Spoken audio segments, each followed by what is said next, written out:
À 17 ans, ma famille m'a mis à la porte après que ma cousine m'a faussement accusé d'agression. Des années plus tard, elle a essayé de me faire chanter pour de l'argent, en me disant « Tu me dois bien ça pour ne pas avoir complètement ruiné ta vie. Tu devrais être reconnaissant et me payer. » Alors, j'ai décidé de tout faire sauter et j'ai détruit sa vie. Salut Reddit. Quand j'avais 17 ans, ma cousine de 15 ans s'est fait surprendre par ses parents alors qu'elle faisait le mur pour aller à une soirée avec des mecs plus âgés. Pour se couvrir, elle m'a accusé de harcèlement. Ma propre famille m'a tourné le dos et m'a fait virer de la maison. 13 ans plus tard, alors que j'avais monté mon entreprise en partant de rien, elle a tenté de me soutirer 50 000 €. Alors, j'ai sorti l'artillerie lourde et j'ai regardé son monde s'effondrer pendant que je continuais à construire le mien. Prenez un truc à grignoter, parce que l'histoire qui suit est complètement dingue. J'ai 30 ans, je suis un homme, et j'avais 17 ans quand tout a explosé. Je travaillais à temps partiel dans un garage à Orléans, payé au SMIC horaire. C'était un jeudi soir, en novembre 2010. Je venais de finir de remplacer les plaquettes de frein sur la Lexus d'une cliente et je suis rentré chez moi vers minuit. Ma cousine Chloé, âgée de 15 ans, habitait à 3 maisons de chez moi avec ma tante et mon oncle. Elle était capitaine de l'équipe de volley du lycée et déléguée de classe. En gros, la petite chérie de la famille. Ce soir-là, elle avait séché les cours avec un mec de terminale qu'elle essayait d'impressionner. Un ami de la famille les a surpris en train de s'embrasser dans sa voiture sur le parking d'un centre commercial et a immédiatement appelé ses parents. J'étais dans ma chambre en train de jouer à Call of Duty quand j'ai entendu les cris. La fenêtre de ma chambre donnait sur leur maison et tout le quartier pouvait entendre mon oncle perdre complètement la tête. Ma tante pleurait si fort que je pouvais distinguer des mots à travers la vitre. La crise typique des gens aisés qui découvrent que leur enfant n'est pas parfait. J'ai monté le son de mon casque et je suis retourné à mon jeu. Puis mon téléphone a explosé de notifications. Ma mère a fait irruption dans ma chambre sans frapper. Descends tout de suite. La façon dont elle me regardait, comme si j'avais déjà fait quelque chose de mal. En bas, mon oncle et ma tante étaient assis sur notre canapé. Chloé était à côté d'eux, le mascara coulant sur son visage, tremblant comme si elle avait assisté à un meurtre. Mon père se tenait dans un coin, les bras croisés. Il avait ce regard de quelqu'un qui s'apprête à voir une correction et que ça ne dérange pas du tout. « Raconte-lui ce que tu nous as raconté », dit mon oncle à Chloé, d'une voix glaciale. Chloé leva ses grands yeux humides vers moi. « Je suis désolé, Léo. Je ne voulais rien dire. J'avais peur. Mon estomac se noie. Il m'envoie des messages, dit-elle, d'une voix à peine audible. Depuis des mois, des choses. Des choses à caractère sexuel. Aujourd'hui, quand j'ai séché les cours, c'est parce qu'il a menacé de montrer des captures d'écran à tout le monde si je ne le rejoignais pas, la pièce se mit à tourner. C'est n'importe quoi, dis-je. Je n'ai même pas son numéro. Elle nous a montré les messages, dit ma tante. Ton numéro, ton nom, tout. Alors elle les a falsifiés. Je ne lui ai jamais envoyé le moindre truc. Mon oncle se leva. Tu traites ma fille de menteuse? Ouais. Oui, c'est exactement ça. Il s'est planté devant moi. 1,90 m, ancien rugbyman universitaire, les veines saillantes dans le cou. Espèce de petit malade. C'est ta cousine, et elle a 15 ans. Je n'ai rien fait. Mon père prit enfin la parole. Montre-moi ton téléphone. Quoi? Ton téléphone. Maintenant. Je l'ai sorti et le lui ai tendu. Il a fait défiler mes messages pendant que tout le monde regardait, cherchant la preuve de quelque chose qui n'existait pas, il a pu les effacer, dit Chloé doucement. Et voilà, coupable. Peu importait ce que mon téléphone montrait. Peu importait que je puisse expliquer où j'étais quand ces textos étaient censés avoir été envoyés. Ma mère pleurait maintenant. Pas pour moi, pour Chloé, pour le traumatisme que cette pauvre fille innocente était censée avoir enduré aux mains de son cousin prédateur. Fais tes affaires, dit mon père. Tu ne dors pas sous ce toit ce soir. Papa, je ne veux rien entendre. Il me jeta mon téléphone à la poitrine. Tu as 30 minutes. Prends ce qui rentre dans ta voiture. Le reste ira à Emmaüs demain. J'ai regardé ma mère. Elle n'a même pas croisé mon regard. 30 minutes. 17 ans de vie condensés dans ce qui pouvait tenir dans un sac à dos et 2 sacs poubelles. Des vêtements, ma Xbox, quelques outils que j'avais achetés avec mon propre argent, les 400 € que j'avais économisés au travail. J'ai laissé mon lit, mon bureau, mes posters, mon enfance, j'ai laissé ma putain de famille. J'ai conduit jusqu'au parking d'un hypermarché Carrefour et j'ai dormi dans ma Clio de 2004 cette nuit-là. Je me suis réveillé avec des textos de mon père me disant que j'étais officiellement renié. Plus de plans épargne-études, plus de mutuelles, plus de familles, juste disparu. Le lundi matin, tout le monde était au courant. Mon patron au garage ne m'a pas viré directement, il a juste arrêté de me mettre sur le planning. Ma copine, Emma, ne répondait plus à mes textos. Mes potes du lycée faisaient comme si je n'existais pas.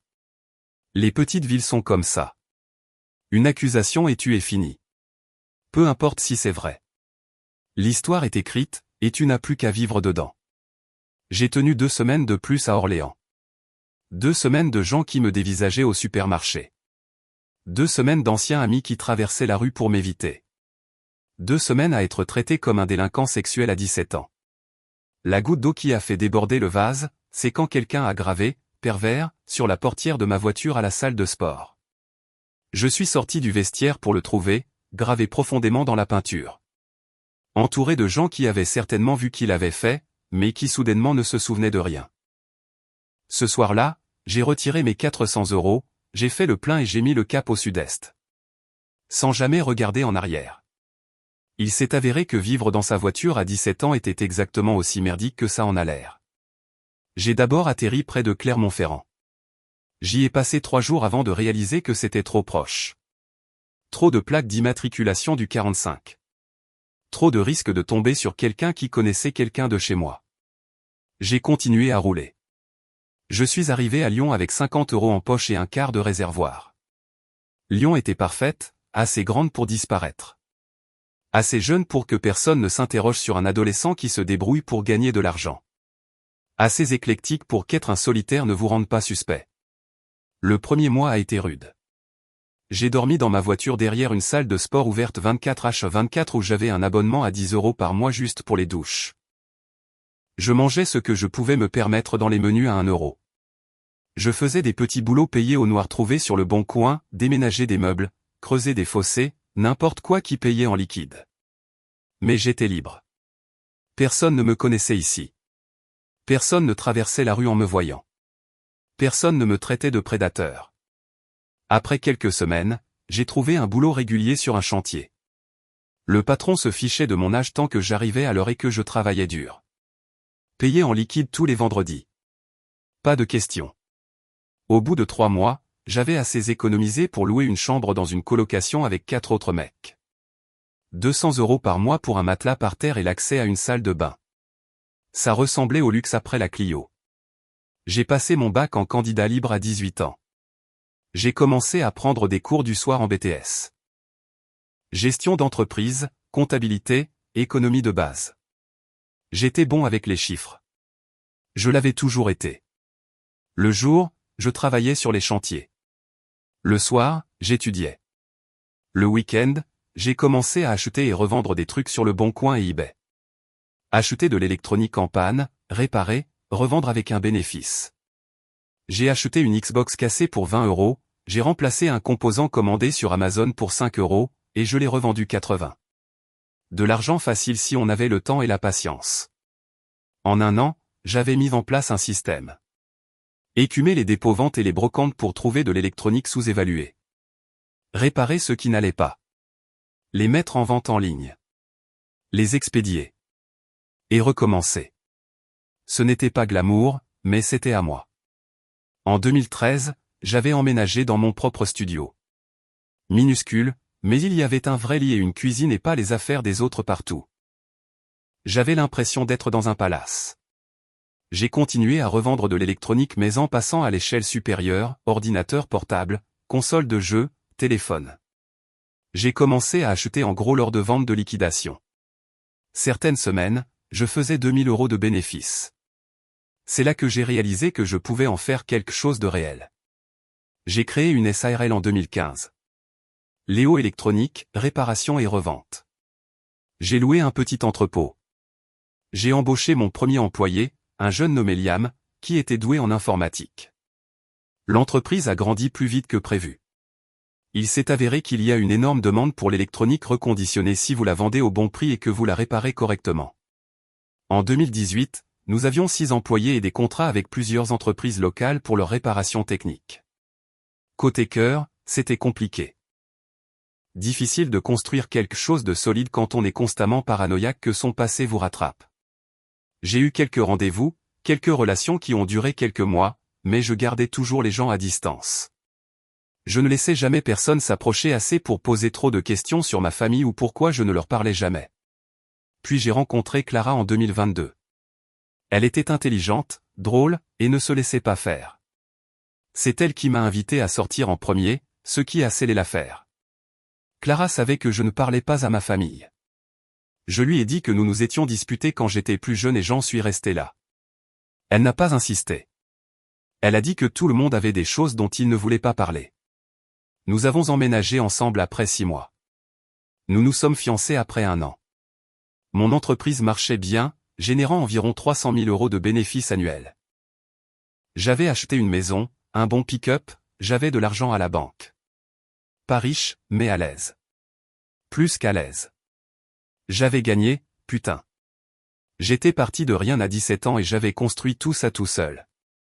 Pas d'argent de famille, pas d'aide pour les études, pas de filet de sécurité. Juste moi et mon refus de laisser les mensonges de Chloé définir ma vie. Puis mon téléphone a sonné. Numéro inconnu. J'ai failli laisser sonner, mais quelque chose m'a poussé à répondre. Allô, Léo. Léo Martin.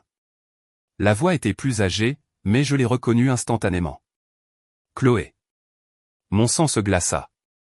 Mauvais numéro. Attends, ne raccroche pas. S'il te plaît, j'ai besoin de te parler. C'est important. J'aurais dû raccrocher. J'aurais dû bloquer le numéro. J'aurais dû jeter mon téléphone dans le Rhône. Au lieu de ça, j'ai dit, comment tu as eu ce numéro? Ça fait des années que je te cherche, en fait. Ça a pris une éternité, mais je t'ai finalement trouvé grâce à l'enregistrement de ton entreprise, Léo Électronique. Un beau succès, d'après ce que je vois. Ma mâchoire se serra. Qu'est-ce que tu veux? J'ai entendu dire que tu t'étais fiancé. Félicitations. Sa voix avait un ton étrange. Pas amical. Clara, c'est ça? Elle est jolie. Tu m'espionnes, putain? Écoute, je suis vraiment dans une sale situation en ce moment, Léo. J'ai 2 enfants, de 2 pères différents, mais ce sont 2 bons à rien qui ne paient pas de pension alimentaire. Je travaille à temps partiel dans un spa médical, mais le loyer n'arrête pas d'augmenter et la crèche est hors de prix. Je suis en train de me noyer. J'ai besoin d'aide. La famille, ça s'entraide, tu sais. J'ai éclaté de rire. Tu veux de l'argent? Je pensais que 50 000 € me remettraient sur pied. Payer les traites de la voiture, rattraper les factures, peut-être un acompte pour un meilleur appartement. Ce n'est pas tant que ça pour quelqu'un qui dirige une entreprise prospère. Tu es folle. Vraiment? Parce que j'ai toujours ces captures d'écran. Celles de l'époque où tu me harcelais. J'ai tout gardé, Léo. Et tu sais ce qui est fou? Elle serait probablement très intéressante pour Clara. Je parie qu'elle ne connaît pas ton passé. Ce que tu as fait à ta cousine de 15 ans. La rage m'a frappé comme un train de marchandises. 13 putains d'années à construire une nouvelle vie, et voilà qu'elle menaçait de tout détruire à nouveau. Clara ne te croira pas, dis-je, en essayant de garder ma voix stable. Tu en es sûr? Je suis très convaincante. J'ai eu beaucoup d'entraînement. Et honnêtement, avec 2 enfants à nourrir et des factures qui s'accumulent, je n'ai rien à perdre. Toi, par contre, tu as tout à perdre. Belle entreprise, belle maison, jolie fiancée. Ce serait dommage que tout s'écroule. Va te faire foutre, Chloé. 50 000 € d'ici la fin du mois, ou j'envoie tout à Clara, à tes partenaires commerciaux et à quiconque pourrait s'intéresser au fait que Léo Martin n'est pas tout à fait le type bien que tout le monde pense. C'est toi qui choisis. Elle a raccroché. Je suis resté là, à fixer mon téléphone, les mains tremblantes. Après tout ça. Après plus d'une décennie à construire quelque chose à partir de rien, après avoir enfin trouvé quelqu'un qui me rendait heureux, Cette femme allait vraiment essayer de tout réduire en cendres pour 50 000 € parce qu'elle n'avait pas su garder ses jambes fermées et avait choisi des pères minables. Je n'ai rien dit à Clara. Je pensais que Chloé bluffait. Je pensais. 3 jours plus tard, Clara est rentrée du travail plus tôt. J'étais dans le garage en train de travailler sur la réparation d'un ordinateur portable quand elle est entrée. Le regard sur son visage. Froid, dégoûté, horrifié. J'ai tout de suite su. Clara, ne. Elle a levé son téléphone. Une certaine Chloé vient de m'envoyer un message très intéressant, avec des captures d'écran de toi en train de la harceler sexuellement quand elle avait 15 ans. C'est faux. Tout est faux. Elle ment. Elle a dit que tu dirais ça. Elle a dit que tu fuyais ça depuis des années. Que toute ta famille t'a renié à cause de ce que tu as fait. Parce qu'elle a menti. Je n'ai jamais envoyé ces messages. Je ne lui ai jamais rien fait. Elle a tout inventé pour se couvrir et maintenant elle essaie de me faire chanter. L'expression de Clara n'a pas changé. Tu n'as jamais mentionné que tu avais une cousine. Tu n'as jamais mentionné avoir été mis à la porte à 17 ans. Tu n'as jamais rien mentionné de tout ça. Parce que c'était des mensonges. Parce que j'ai passé plus de 12 ans à construire une vie loin de cette famille toxique et de cette menteuse manipulatrice. Arrête. Elle a secoué la tête. Tu sais quoi? Je savais que quelque chose clochait. Je savais qu'il y avait quelque chose que tu ne me disais pas. Je ne pensais juste pas que c'était ça. Tu la crois, elle, plutôt que moi? Je crois les preuves plutôt que tes excuses. Voilà ce que je fais. Quelles preuves? Des fausses captures d'écran qui peuvent être créées en 5 minutes? C'est sur ça que tu te bases? Tu n'as aucune relation avec ta famille. Tu ne parles jamais de ton passé. Tu tressailles chaque fois que quelqu'un te demande où tu as grandi. J'ai toujours pensé que c'était juste des drames familiaux. Mais ça prend tout son sens. Ça explique tout. Elle me regardait comme si j'étais un étranger. Comme si les 2 dernières années ne signifiaient rien. Clara, si tu ne me crois pas, c'est fini entre nous. J'ai fini d'écouter. C'est déjà fini. Elle a retiré sa bague de fiançailles et l'a posée sur l'établi. Il y a toujours eu quelque chose qui n'allait pas chez toi. Quelque chose de cassé. J'ai essayé de l'ignorer, mais je ne peux plus. Je ne peux pas épouser quelqu'un capable de ça. Je ne suis capable de rien. Je n'ai rien fait. C'est ce qu'ils disent tous. Elle s'est retournée et s'est dirigée vers la porte. Je reviendrai demain pour mes affaires. Ne sois pas là. Et juste comme ça, elle était partie. Je suis resté dans le garage, tenant cette bague de fiançailles, me sentant exactement comme à 17 ans, accusé à tort, jugé instantanément, complètement impuissant. Mais je n'avais plus 17 ans. Et j'en avais fini d'être impuissant. J'ai passé cette première nuit à faire ce que j'aurais dû faire 13 ans plus tôt, monter un dossier. J'ai commencé par les bases. J'ai retrouvé tous les enregistrements électroniques que je pouvais trouver de 2010. Des relevés bancaires montrant où j'avais été. Puis j'ai fouillé les réseaux sociaux de Chloé. Une mine d'or. Son Facebook était public. Instagram aussi. J'ai passé des heures à faire défiler des années de publications. Sa vie, étalée en photos soigneusement sélectionnées. Et ils étaient là. 2 enfants, Caden, 6 ans, et Madison, 4 ans. Des noms de familles différents. Des pères différents, d'après les identifications sur d'anciennes photos. Un des pères ressemblait au cliché du mauvais garçon, couvert de tatouages ratés, un soda à la main sur chaque photo. L'autre était un genre de rappeur en herbe de SoundCloud qui n'avait rien posté depuis 3 ans. Ces publications racontaient toute l'histoire. Mère célibataire en difficulté, travaillant à temps partiel, des posts constants sur la dureté de sa vie, sur le fait que personne ne l'aidait, que les pères étaient inutiles. Des commentaires passifs-agressifs sur les factures et les loyers en retard. Des stories d'avis d'expulsion qu'elle supprimait au bout d'1 heure. Mais j'ai tout capturé. Mais ce qui était intéressant, c'est qu'elle avait un schéma. Ses réseaux sociaux étaient remplis de manipulations subtiles. Des publications sur sa vie difficile, sur la façon dont on lui avait fait du tort, sur ce que les gens lui devaient. Tous les quelques mois, une nouvelle crise, une nouvelle injustice, toujours la faute de quelqu'un d'autre. J'ai trouvé des publications de 2019 sur la façon dont son ex-mari l'abusait financièrement en ne payant pas ses factures de carte de crédit après le divorce. La mentalité de victime classique. Une victime professionnelle, en fait. Rien n'était jamais de sa faute. Tout le monde était contre elle. J'ai tout capturé. J'ai appelé mon vieil ami Liam.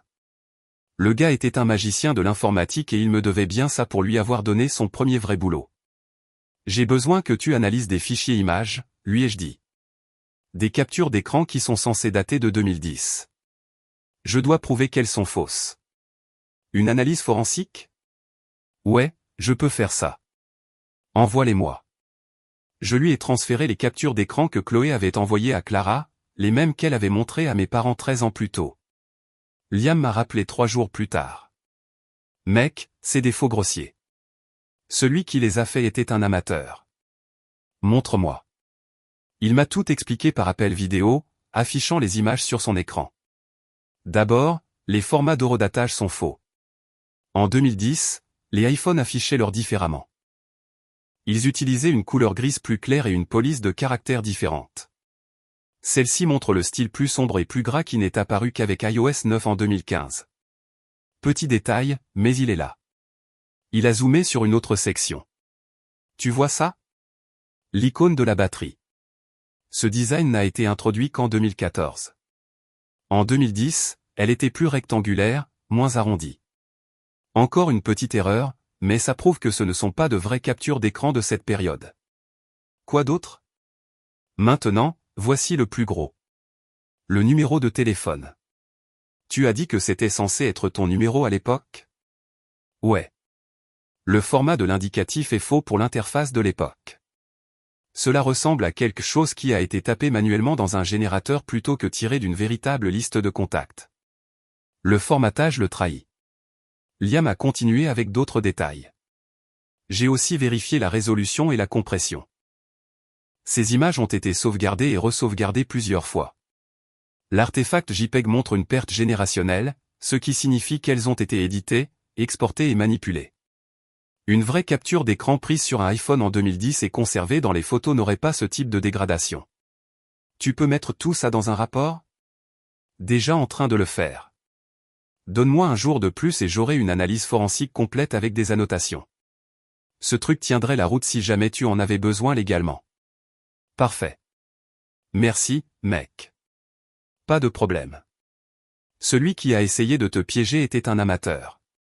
Il a laissé des empreintes partout. J'avais tout ce qu'il fallait pour l'enterrer. Mais le truc avec la vengeance, c'est qu'il ne suffit pas d'avoir des preuves. Il faut qu'ils se pendent avec leurs propres cordes. J'allais réduire sa vie en cendres, systématiquement, minutieusement, complètement. Mais d'abord, il me fallait ses aveux, enregistrés, avec ses propres mots. Je ne voulais pas que quiconque puisse remettre en question la vérité. J'ai fait des recherches sur les lois sur l'enregistrement. En France, la situation est telle que tant que je participe à la conversation, l'enregistrement est recevable dans certains contextes. Parfait. Je suis allé à la Fnac et j'ai acheté un petit dictaphone numérique, du genre qui ressemble à un stylo. Audio de haute qualité. 8 heures d'autonomie. Je l'ai testé une douzaine de fois pour m'assurer qu'il captait tout clairement. Puis j'ai passé une autre semaine à planifier mon approche. Il fallait que Chloé soit à l'aise. Il fallait qu'elle pense qu'elle avait gagné. Il fallait qu'elle avoue naturellement. Non pas parce que je l'interrogeais, mais parce qu'elle se sentirait assez en sécurité pour s'en vanter. J'allais la faire tout avouer. Et puis j'allais utiliser ses aveux pour la détruire. J'ai appelé Chloé depuis un téléphone prépayé. Je ne voulais pas qu'elle ait mon vrai numéro. C'est Léo. On doit parler. Oh, Dieu merci. Ça veut dire que tu vas me donner l'argent? Retrouve-moi demain. Au restaurant Les Deux Frères, celui sur le boulevard Jean Jaurès. Midi il vient seul. Pourquoi? Parce que tu veux ton argent, non? Je pouvais presque l'entendre sourire au téléphone. J'y serai. Je suis arrivé 30 minutes en avance. J'ai choisi une banquette dans le coin du fond, où le bruit ambiant était assez faible pour que mon enregistreur capte tout clairement, mais assez fort pour que les autres clients n'entendent pas notre conversation. J'ai posé le stylo enregistreur sur la table, comme si je le gardais juste sous la main pour prendre des notes. J'ai lancé l'enregistrement. Chloé est entrée à 12h05. Elle avait mal vieilli. La petite chérie d'il y a 13 ans avait l'air fatiguée et usée. Elle s'est glissée dans la banquette en face de moi, me regardant avec méfiance.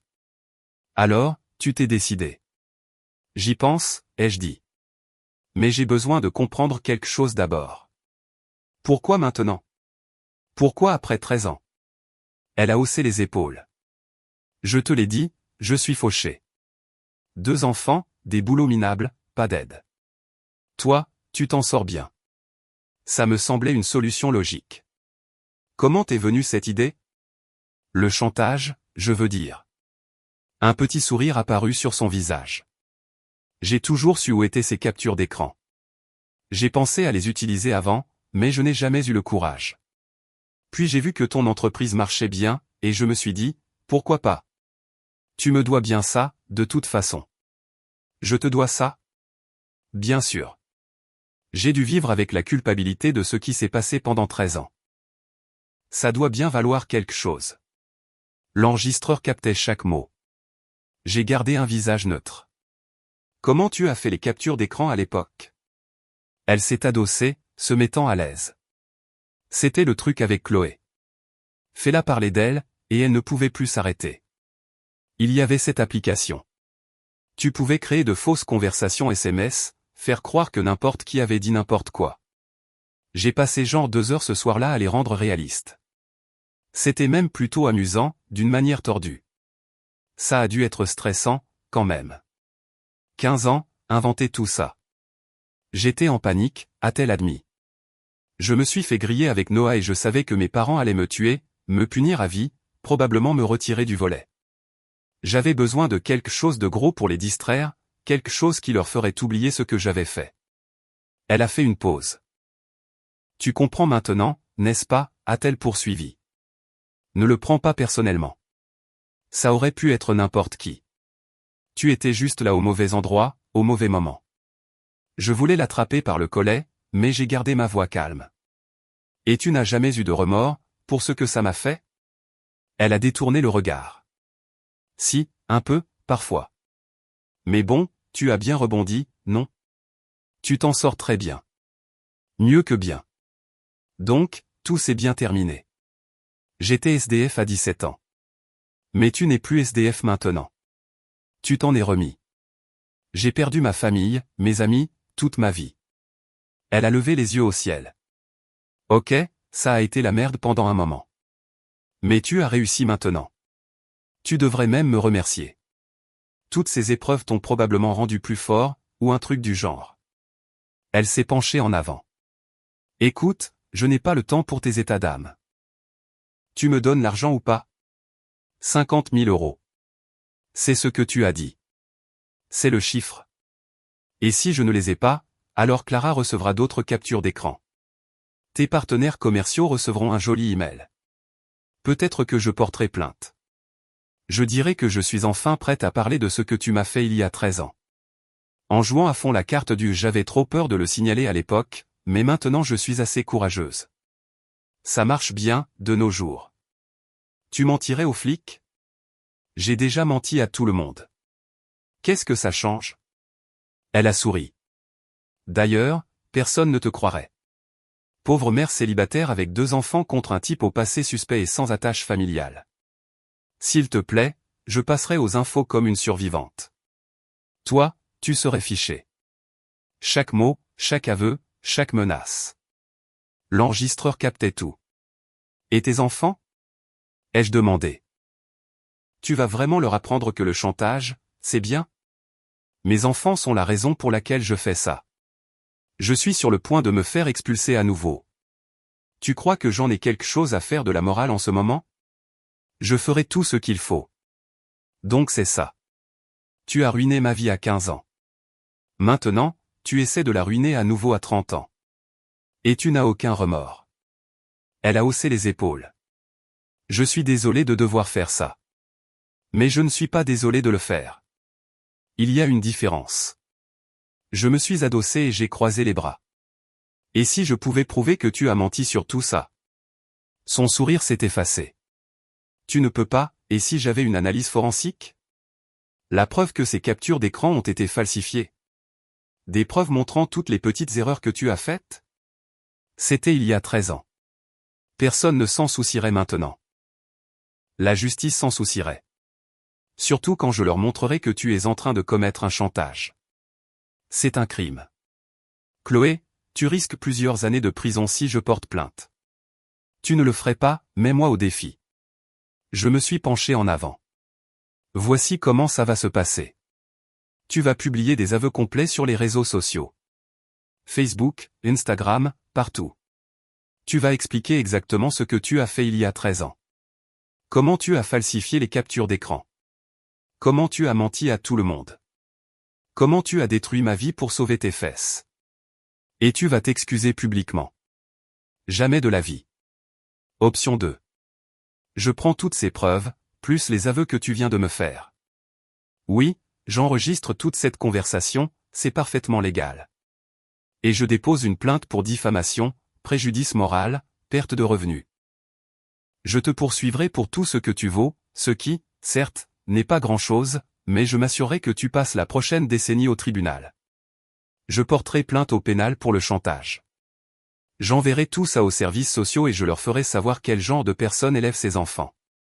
Je vais réduire ta vie en cendres si complètement que tu regretteras d'avoir jamais entendu mon putain de nom.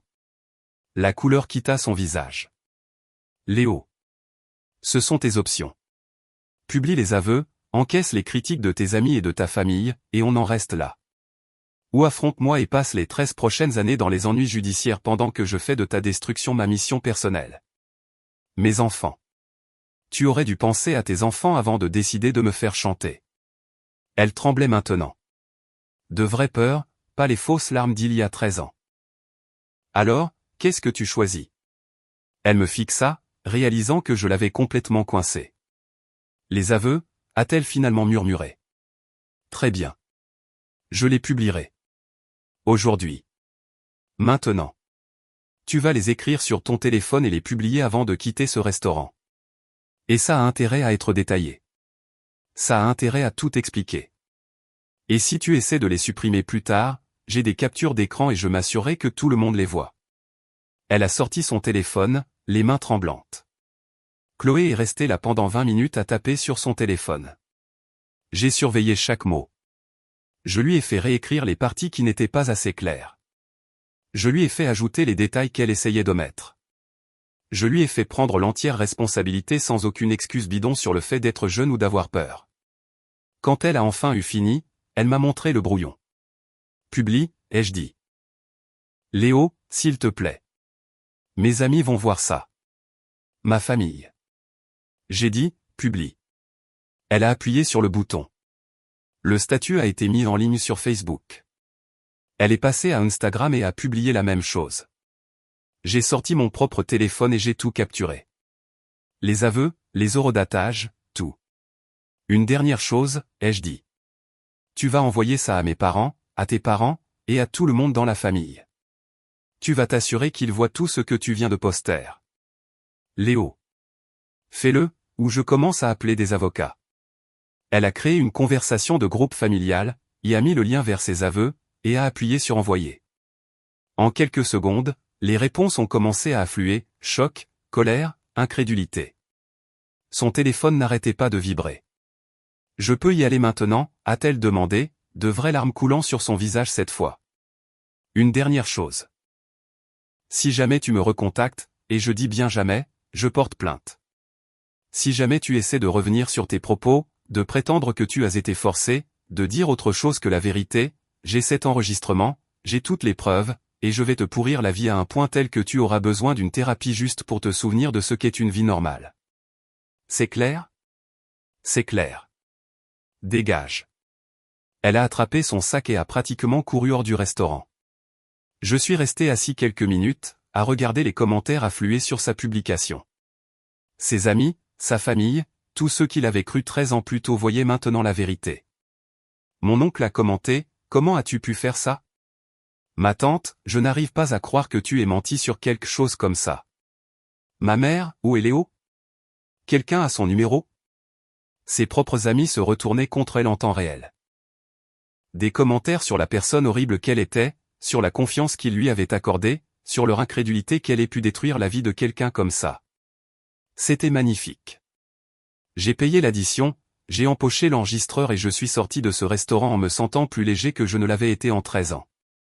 Les aveux se sont répandus comme une traînée de poudre. En 24 heures, tout le monde dans notre famille élargie les avait vus.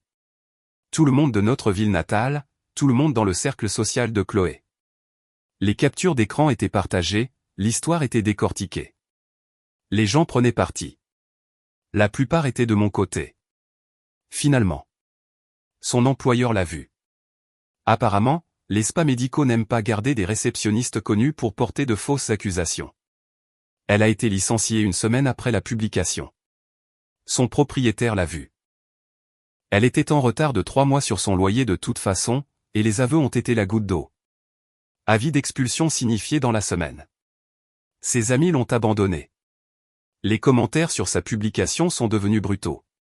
Des gens qu'elle connaissait depuis des années la voyaient soudain pour ce qu'elle était, une menteuse manipulatrice qui avait détruit la vie d'une personne innocente pour se sauver et n'avait ressenti aucun remords jusqu'à ce qu'elle se fasse prendre. Même ses parents, ma tante et mon oncle, ont publié leurs propres déclarations, des excuses publiques à mon égard pour ne pas m'avoir cru 13 ans plus tôt. Un aveu qu'ils m'avaient abandonné en tant que famille. Une promesse de réparer les choses. Trop peu, trop tard. Mais au moins, c'était quelque chose. Mes parents ont essayé de m'appeler. Je n'ai pas répondu. Ils ont laissé des messages vocaux. Ma mère en pleurs, s'excusant, me suppliant de la rappeler. Mon père, pour une fois dans sa vie, admettant qu'il avait eu tort, disant qu'il aurait dû se battre pour moi, qu'il aurait dû me croire, qu'il aurait dû être un meilleur père. Les messages vocaux étaient agréables à entendre, je suppose. Une validation après plus d'une décennie de silence. Mais ils ne changeaient rien. Ils m'avaient jeté dehors quand j'avais le plus besoin d'eux. Ils ne se sont excusés que lorsque les preuves étaient trop accablantes pour être ignorées. Ce n'est pas de l'amour. C'est se couvrir. J'ai supprimé les messages vocaux. Clara s'est présentée chez moi 4 jours après que les aveux soient devenus viraux. J'étais dans le garage en train de travailler sur l'inventaire quand elle a frappé. Léo. Je ne me suis pas retourné. Je pensais que tu avais besoin d'espace. J'ai vu les aveux de Chloé. Toute l'histoire. Tout ce qu'elle a admis. Je suis désolé. J'aurais dû t'écouter. J'aurais dû te croire. C'est du passé maintenant. On peut en parler? Je me suis enfin retourné. De quoi y a-t-il à parler? Tu as été assez clair sur ta position. J'ai fait une erreur. Je veux réparer ça. Je veux qu'on répare ça. Tu as jeté 2 ans de notre vie parce qu'une inconnue t'a envoyé des captures d'écran. Tu l'as cru sans poser de questions. Tu as dit que j'étais capable d'agresser une jeune de 15 ans. Pourquoi diable voudrais-je réparer ça? Parce que tu m'aimes. Plus maintenant. C'est du passé. Je suis retourné à l'ordinateur portable sur lequel je travaillais. Tu n'as pas le droit de revenir juste parce que tu as réalisé que tu avais merdé. Les actions ont des conséquences. Léo. C'est fini, Clara. Je l'ai entendu pleurer, mais je n'ai pas levé les yeux. Après quelques minutes, j'ai entendu la bague frapper l'établi, puis des pas, puis la porte se fermer. Le meilleur dans tout ça, les enfants de Chloé. L'aide sociale à l'enfance, ASE, a reçu un signalement anonyme, certainement pas de ma part, concernant une mère qui avait admis avoir porté de fausses accusations et tenté un chantage. Ils ont fait une visite à domicile, ont découvert qu'elle était en cours d'expulsion, en retard sur ses factures, qu'elle avait perdu son emploi et n'avait aucun revenu. Les enfants sont allés vivre temporairement chez ses parents pendant que Chloé se remettait sur pied, ce qui, soyons honnêtes, n'allait probablement jamais arriver. Mon oncle m'a envoyé un email une semaine après que tout a éclaté. Un long charabia essayant d'expliquer à quel point il était désolé, comment ils avaient protégé leur fille, comment ils n'avaient aucun moyen de savoir qu'elle mentait, comment ils espéraient que je trouverais la force de leur pardonner. Il a mentionné qu'ils aidaient Chloé avec les enfants, qu'elle était dans une mauvaise passe, que peut-être, si j'avais la générosité de l'aider financièrement, cela contribuerait grandement à guérir la famille. J'ai ri si fort que j'ai failli tomber de ma chaise.